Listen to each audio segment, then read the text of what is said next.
And the single most important insight I've gained from them is something you alluded to at the outset, which is just joint overload. So much of what we do is, even while trying to be good, meaning trying to exercise and do these things, is just disproportionately taking on risk. So I'll give you one silly example, right? A military press.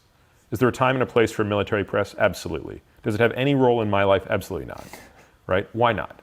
First of all, I don't need to load my spine in that way. And if I could get 80% of the benefit that I get out of a military press by doing loaded activities below my shoulder line, below my neck, and using more static loaded movements above, and that gives me 80% of the benefit at 20% of the risk, that's exactly the kind of compromise I'm willing to make.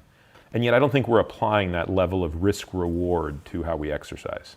That's really interesting. And do you have a fundamental insight into the way that humans are that you think leads us to do that? Because you once said, and I forget what you were talking about, but you said people just don't run the math.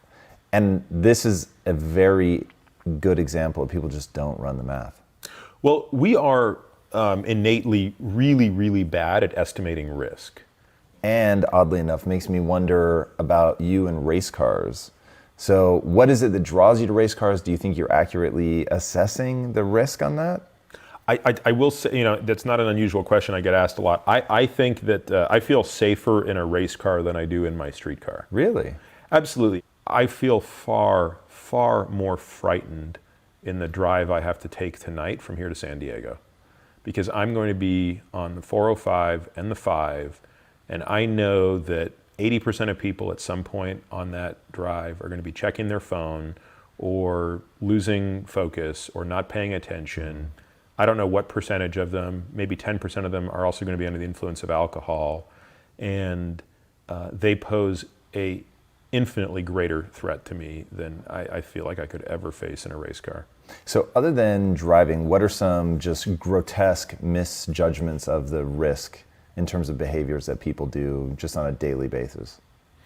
I think automotive is a very big one. So yeah, it's good that we got that one first. I think another one that people sort of misunderstand is alcohol.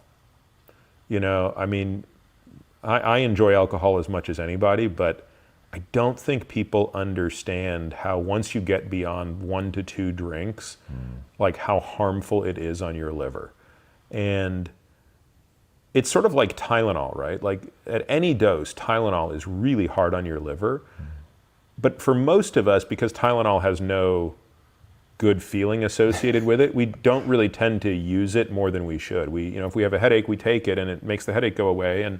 But we don't find ourselves like taking 4 Tylenol every day just because of whatever reason. And yet I'm constantly amazed at how much people drink, even when there's no apparent reason for it, right? So there's always a reason to have a drink, right? You can always come up with a great reason to have a drink, but there's too many sort of blah reasons that people are drinking.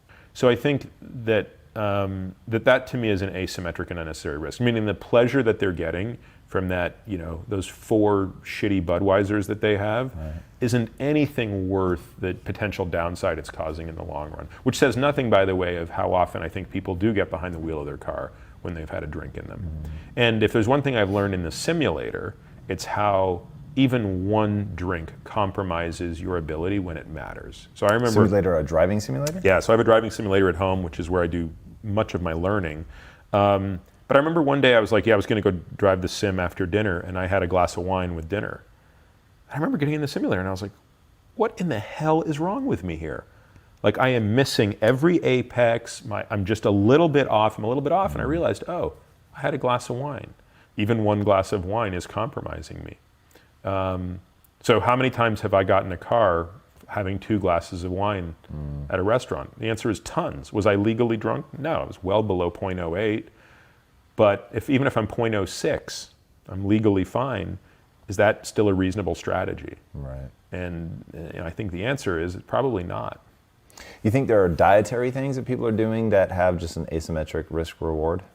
Yeah. I'm probably kind of a huge advocate for caloric restriction. At least intermittent bouts of caloric restriction.